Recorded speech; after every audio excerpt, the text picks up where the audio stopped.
이사벨은거 7번째 시간입니다. 이사 7장을 통하여 원수를 없애할 징조에 대해서 초침과 재침의 환란에 대해서 임마누엘에 대해서 세계가 통일될 징조에 대해서 변론해 보도록 하겠습니다.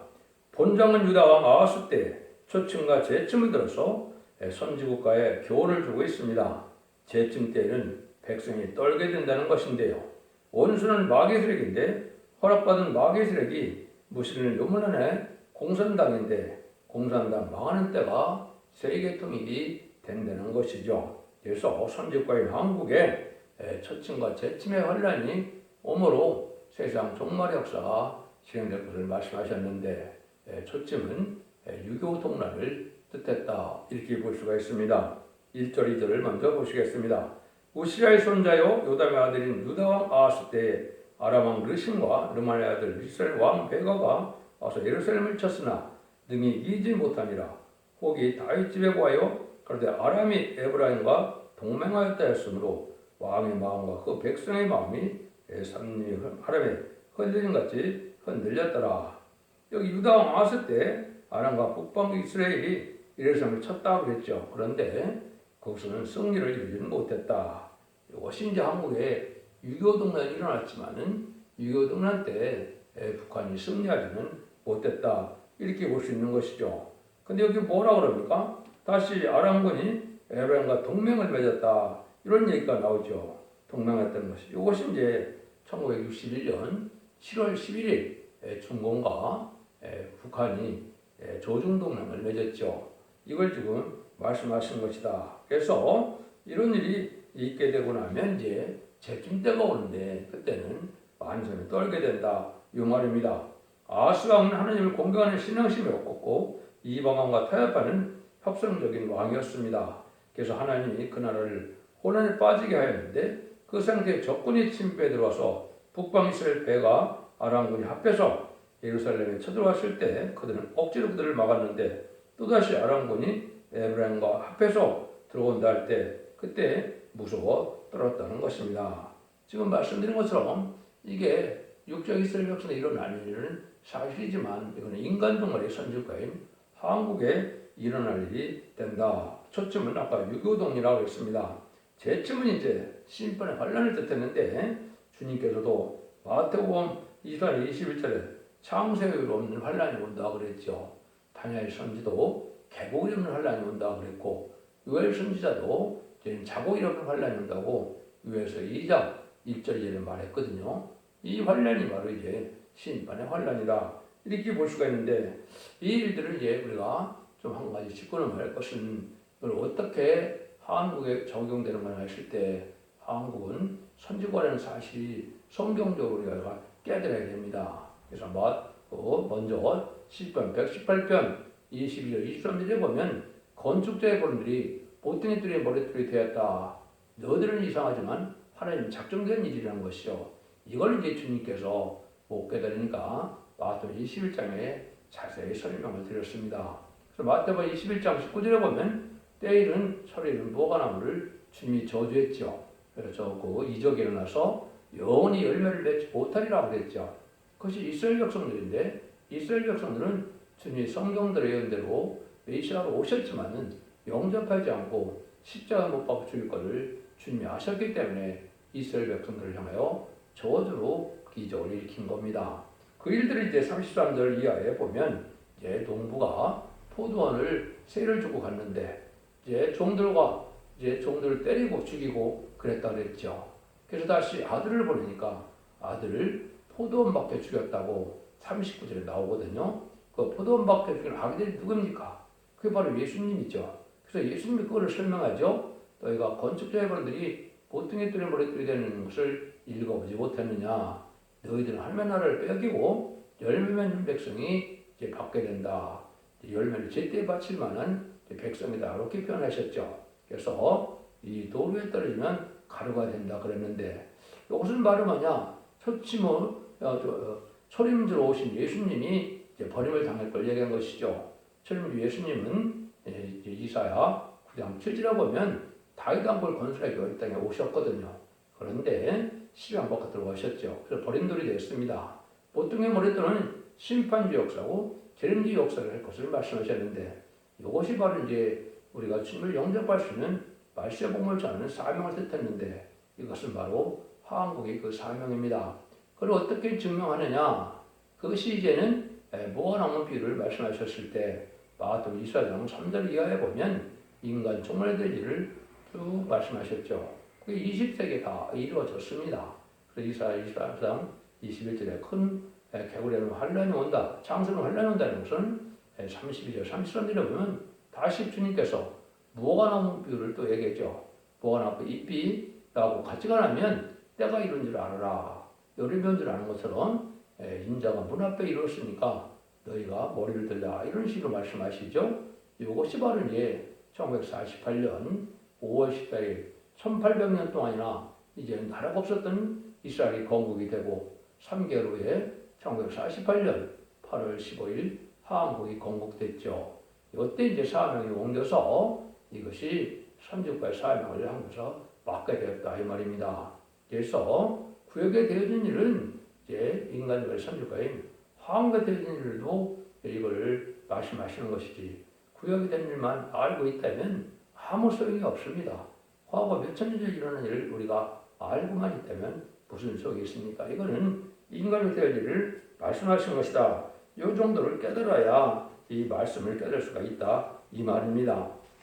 3절에서 9절을 보시죠. 때에 여호와께서 이사야에게 이르시되 너와 네 아들 살야심은 은모수도 곧 세탁자의 큰 길에 나가서 아스를 만나 그에게 이르기를 너는 상가며 정명하라. 아람왕 르신과 르멜레 아들이 심히 노할지라도 용기란 두 번째경에 불과하니 그 두려워 말라. 낙심치 말라. 아람과 에브라임의 왕과 르멜레 아들이 악한 깨로 너를 대적하여 이를 우리가 올라와 유다를 쳐서 그것을 고나게 하고 우리를 위하여 그것을 피하고 파하고 다발의 아들을 그 주에 세워 왕을 삼자 하였으나 주의 말씀에 이 도모가 서지 못하며 이루지 못하리라.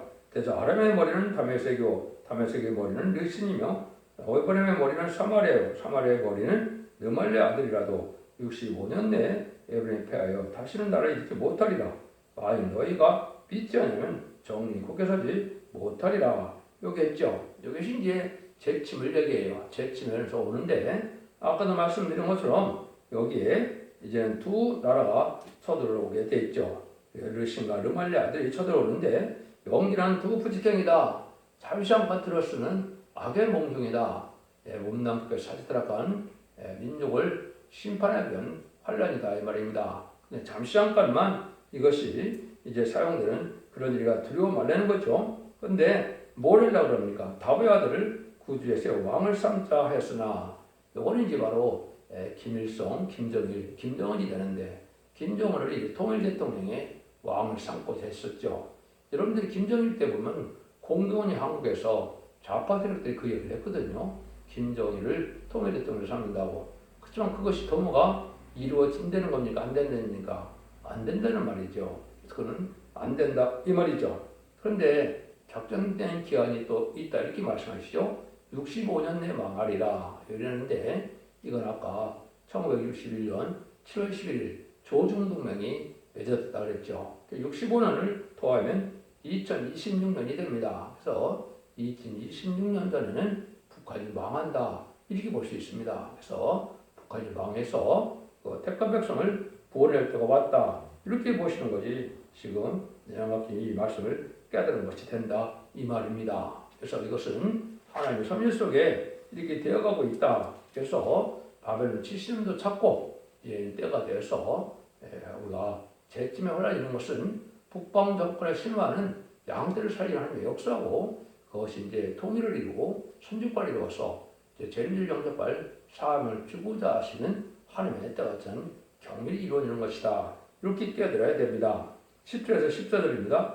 여호와께서 또 아하스에게 일러 가라사대 너는 네 하나님 여호와께 한 증거를 구하고 깊은 데서든지 높은 데든지 구하라. 아하스가 가로되 나는 구하지 아니하겠나이다. 나는 여호와를 시험치 아니하겠나이다 한지라. 이사야가 가로되 다윗의 집이여 청컨대 들을지어다. 너희가 사람을 괴롭게 하고 그것을 작은 일로 여겨서 또 나의 하나님을 괴로우시게 하려느냐. 그러므로 주께서 친히 징조를 너에게 주실 것이라. 보라 처녀가 잉태어 아들을 낳을 것이라. 그 이름을 임마누엘이라 하리라. 여기 이제 중요한 단서가 나오죠. 아스왕은 믿음이 없는 왕이라고 그랬죠. 그래서 믿음이 없는 왕에게 징조를 보여준다 그러니까 자기는 뭐 그런 걸 원치 않는 것처럼 또 얘기를 하시죠. 근데 하나님께서 뭘 얘기합니까? 이것은 여러분들이 가장 많이 이제 읽는 성경이죠. 보라, 저녁 잉태 아들을 낳을 것이요 그랬죠. 그름을 임마누엘이라 하라. 그래서 이거는 이제 하나님께서 처녀에게 잉태내서 주님이 이 땅에 탄생될 것을 말씀하시고 메시아가 이렇게 와야만 메시아죠. 그래서 처녀에게 잉태한 분만 메시아인데 지금 자칭 예수가 많죠. 그건 다 가짜가 되는 것이죠. 그래서 이것은 또 임마누엘이라 하는데 하나님의 함께하는 임마누엘 역사가 아직은 나타나지 않았죠. 세상에 다 혼을 어지러운 때가 되는데 이것은 이제 하나님의 섭리 속에서 주님이 오셔서 이제는 천국복음의 시대가 오고 다시 이제 말세 심판 때가 올 것을 또 말씀하시는 건데 그걸 이제 바로 여기 또 말씀을 하시죠. 15절에 보면 그가 악을 부리고 손을 택할 줄 알 때 미처 뽀또와 꿀을 먹으리라. 그가가 예수님이죠. 이제는 처녀에게 난 잉태난 예수님께서 악을 버리고 손을 택한다. 심판한다 이 말이죠. 심판하고 나면 뭐가 온답니까? 뽀또와 꿀을 먹으리라. 옛날에 젖과 꿀이 흐르는 땅이라 그러는데 그 시절이 아직 안 왔죠. 이것이 바로 에덴 동산의 축복을 얘기하는 것이고 에덴 동산이 회복되는 때가 온다 이 말입니다. 그래서 예수님이 태어난 지는 2000년이 됐지만은 이제 아직은 심판이 시작을 안 됐죠. 심판 때면 심판이 되고 나면 에덴 동산을 회복시켜서 천년왕국이 땅에 온다. 그걸 지금 말씀하시는 것입니다. 그래서 세상에 악한 자를 없애버리고 남은 자로 살살 이룬 일을 하게 되는 것이 재림주의 역사다. 이렇게 표현한 겁니다. 그 일들이 이제 또 설명을 하시죠. 16절 17절입니다. 대저 이 아이가 악을 버리고 선을 택할 줄 알기 전에 너 미워하는 두 왕이 피한 바 땅이 두 왕 피한 바 되리라. 여호와께서 에브라임이 유다를 떠날 때부터 당하여 보지 못한 날을 너와 네 백성과 네 아비 집에 임하게리니 곧 아수르 왕이 오는 날이라. 아수르 왕이 완다. 지금은 무슬림을 묻는 공산당이 아수르 왕이죠. 옛날에 북이스라엘을 망하게 한 것이 아수르고 남유다를 망하게 한 것이 바벨론이었죠. 그래서 BC 722년에 북이스라엘이 아수르에서 망했고 남유다는 BC 580년에 바벨론에서 망했죠. 그런 거나 마찬가지로 이때 아수르 왕이 오는 때가 온다. 이거는 이제 공산당이 심판의 환란을 일으키게 될 것을 얘기한 것이죠. 그래서 성경대로 공산당은 하나님의 심판의 도구로 큰 세력을 일으켰고 심판의 도구로 사용돼서 그들을 전멸시키는 것이 심판의 끝이다. 그래서 공산당이 완전히 전멸당하는 것은 아마겟돈 전쟁이다. 이렇게 볼 수가 있는 겁니다. 그러니까 이런 일이 이제 이루어질 것을 얘기하셨는데 이 부분에 대한 것은 이제 많은 증거를 하셨어요. 아까도 이제 환란이 세 군데 나온다고 말을 했고 우리 지경을 밟을 때 그가 우리를 건져낸다. 그는 또 예수님이거든요. 이것은 심판의 환란이 올 때 주님이 나타나는 것은 주님이 직접 한다는 것이 아니라 주님이 말씀하시는 통하여 이제는 구원의 역사와 남북 통일의 역사가 있을 것을 말씀하는 거거든요. 그런 날들이 이제 여기 있을 것을 얘기한 것이고 이제는 하나님께서 전삼년의 역사를 통하여 알과 축정을 가르게 될 때 전삼년 37년 동안은 인마진 신앙사점을 일으키게 되고 5일 황충이 난 때 전 세계가 이제 늦은 비성령의 역사로서 회개하는 역사가 있어서 육적 이스라엘 백성도 회개하고 또 이제는 북한 공산당 또 저 소련이나 중국 같은데 공산당 세력도 회개시켜서 예비치로 인도하는 역사가 있게 되는 겁니다. 그런 일들이 이제 있을 것을 또한 여기 포함해서 말씀하신 것이다. 그 일들이 구체적으로 이제 18절에서 22절 과정을 거친다 이 말입니다. 그날에는 여호와께서 애굽 하수에서 먼 지경의 바리와 아술 땅의 벌을 부르리니 다 와서 거친 골짜기와 바위등과 가시나무와 울타리와 모든 수정에 던지리라. 그날에는 주께서 하수 저편에서 세내온 삭도 곧 아수르 왕으로 네 백성의 머릿털과 발털을 미실 것이요 수염도 깎으시리라. 그날에 한 사람이 한 어린 염소와 두 양을 기르니 그 내는 젖이 많음으로 뽀토를 먹을 것이라. 부르 그 땅 가운데 남아있는 뽀토와 꿀을 먹으리라. 이렇게 됐죠. 그래서 이런 일들이 이제 이루어지는 것은 바로 뭐냐? 이 세상에 이제 그 아까 16절은 두 왕이 폐환받는다. 이것은 이제 그 중공과 북한의 왕들이 망하게 될 것을 얘기했죠. 이날이 임박한 때고요. 공산당 자체는 아마겟돈 때 최종 망하게 되는데 그지 이런 일을 전에 무슨 일이 벌어지느냐? 먼 지경의 파리와 아수르 땅에 벌을 부르신다. 이렇게 되어 있죠.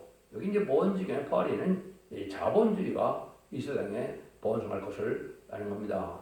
물질이 발달하게 되면 어떻게 됩니까? 파리는 이제 부패된다 이 말이거든요. 그다음에는 벌을 부르는 것은 벌은 이제 여기 삭도라고 나와 있죠. 공산당을 뜻하는 것이죠. 그래서 공산당은 심판이도록 사용될 것을 말씀하십니다. 그래서 여기에 보면 그 삭도를 가지고 이제는 아수르 왕이라 여기 말씀하셨죠. 백성의 머리털과 발털을 미실 것이요 수염도 깎으시라. 다 수치를 당하고 망할 것을 얘기한 것이죠. 그러고 나면 버터와 꿀을 먹는 시대가 온다. 이것은 이제 역사적으로 자본주의와 공산주의가 발달하는 것이 이것이 인간 종말이고 그것이 이제 2차 세계대전 이후라 이렇게 볼 수 있죠. 구체적으로는 한 70년대, 80년대 이후가 되겠죠. 이 자들이 이제 망할 때가 되는 것은 공산당, 여기 삭도라고 그랬는데 벌을 불러서 심판하게 된다 이 말입니다. 그래서 이제 환란이 앞으로 3번이 남아있다 이렇게 볼 수 있습니다. 남북전쟁이 남아있고 3차 세계대전이 남아있고 아마겟돈 전쟁이 남아있습니다. 그런데 다 공산당을 통해서 전쟁을 일으키죠. 그래서 공산당이 완전히 망한 것이 아마겟돈인데 아마겟돈이 끝나고 나면 세상을 재청돼서 에덴 동산을 회복시켜서 천년 지난 평화가 오게 되는 일이다. 이걸 이제 말씀하시는 것이다. 이렇게 볼 수가 있는 겁니다. 그래서 적과 꿀이 흐르는 땅이 이제 올 때까지 이 벌과 파리로 말한 자본주의와 공산주의가 대립하고 협선하고 하면서 세월이 흘러가는 데가 왔던 것이죠. 그때 이제 인간 조물에 이 교회는 어떤 형편에 처하게 되느냐? 23절에서 25절이죠. 그날에는 천주에 은 1,000개에 같이 되는 포도나무 있는 곳마다 진리와 형국이 날 것이라. 온 땅에 진리와 형국이 있으므로 살과 활을 가지고 그리로 갈 것이요 보습으로 가야던 산에도 진리와 형국과 다르게 들어 그리로 가지 못할 것이요 그 땅 술을 놓으며 야함에 받는 곳이 되리라. 지난번에 제가 말씀드릴 때 포도원은 교회를 뜻하고 포도나무는 믿는 자, 유다 사람인 예수 믿고 충성하는 기득권을 뜻한다. 이렇게 말씀하셨죠. 근데 인간 중에 이 기독교인들이 많이 부패되고 타락해서 아주 가치없는 포도나무가 된다. 지금 그렇죠. 숫자는 많은데 참된 신앙의 양심과 자료를 지키고 말씀을 지키는 자는 잘 없는 때죠. 이때는 하나님께서 이사야 5장에 어떻게 된다 그랬어요. 포도나무 포도원에 울타리를 헐고 담을 헌다고 했죠. 그래서 마귀들을 허락해서 알과 측정을 가르고 또 양과 염소를 가르고 이를 가르는 역사가 있게 됐다 이 말이죠. 지금 그런 시대인데요. 그래서 결국은 여기 진료 황국이 난다. 많은 자들이 이게 마귀 도구가 돼서 아주 강박하고 완악한 자들이 많고 또 여러분 보면 믿는 자들 지금 이단과 탈선된 자체가 너무나 많은 혼란한 세상이 됐죠. 말할 수 없이 진리가 아주 탈선되고 또 기독교인이 부패되는 역사가 지금 온 것이죠. 이때 이제 그래서 심판을 하기 때문에 그곳에는 뭐라 하냐 짐승의 처소가 된다 이 말이거든요. 다 망해버리고 짐승의 처소가 되는 것은 심판을 받게 된다 이 말이거든요. 이런 날들이 지금 남은 시점이다. 그래서 전산년 말에는 알과 쪽쪽을 가르는 기간이기 때문에 알고를 모으게 되고 후3년 말에는 알고로 모아지지 않는 자들 환란에 빠지게 돼서 환란 때 짐승의 표를 받게 해서 666 표를 받게 되면 그 자들은 심판의 대상자, 멸망의 대상자가 돼서 대접장과 아마겟돈 때 전멸당하는 것이 하나님의 심판의 방법입니다. 그날이 이제 임박한 때다. 그래서 지금은 전삼년대가날이 지금 임박한 때 우리가 살고 있고 제가 여기서 말씀드리는 것처럼 이런 일이 차례대로 이루어서 결국은 계시록 20장에 천일왕국이 이루어지므로 그리스도와 더불어 10년 동안 왕노릇 한다는 이 완전한 축복의 시대가 올 걸 말씀하는 것이죠. 이것은 지금 뭘 말씀하냐? 아까 말씀드린 것처럼 선지국가 이루어지고 또 예수님이 이 땅에 탄생하는 것 자체가 왕국 건설로 끝을 맺을 것을 다 예지정권에 오신 것이다. 이렇게 말씀하신 겁니다. 그래서 어린아이로 온 예수님이 결국은 심판대가 돼서 온 세상을 심판하고 에덴으로 회복해서 적과 거리는 땅을 주는 것이 하느님이 하시는 일이고 주님이 오신 목적이다 이 말입니다. 근데 그 일을 할 때는 항상 나라가 있어야 되니까 선지국가 있고 육적인 세력에서는 선지서를 기록하고 언약을 맺는 백성이고 민족적인 종교를 통하여 우리 하나님을 알게 하고 죄를 알게 하고 하나님의 제사법을 알게 해서 그걸 하나님이 섭리 속에 이루어진 것이고 예수님 십자가에 못 박혀 돌아가시고 난 다음에는 그것이 세계적인 종교가 돼서 나아가 다락방에 예수 믿고 충성받은 자는 성령을 받아서 참된 이스라엘이 되는 것이 지금까지 하나님의 역사였었죠. 그럼 참된 이스라엘은 예수 믿고 충성받아서 영원권을 받게 되는데 재림의 때가 불과 오르는 데는 환란이 온다 이 말입니다.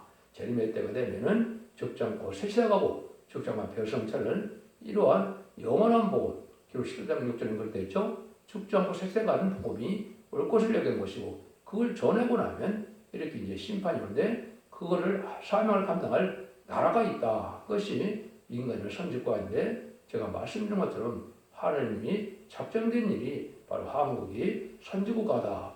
열매 맺는 백성이다. 그래서 21세기에 새로운 재단과 새로운 교회와 새로운 종이 나타나서 인간 영혼의 마지막 역사를 진행할 때가 다 됐는데 그 준비하는 과정이 지금까지였고 곧 전산매들을 날이 임박한 때다. 이렇게 보시면 됩니다. 여러분들이 이 진리를 통하여 여러분들이 확신을 먹게 되고 이 진리를 순종하면 하나님이 그대로 역설에서 구체적으로 이제 어떻게 세시의 축복을 받게 된다는 것이 이사야 성경의 내용인 것입니다. 이 말씀을 잘 성공하시고 기도하셔서 이제는 이 시대의 사랑의 방주, 은혜 방주, 구원의 방주인 완전 변의 역사에 첫대기 변화를 듣고 순종함으로 원죄자원죄 해결해서 자선 만대의 축복을 이루는 복된 종들과 성령님이 다 되시기를 예수님으로 간절히 축원드립니다. 아멘.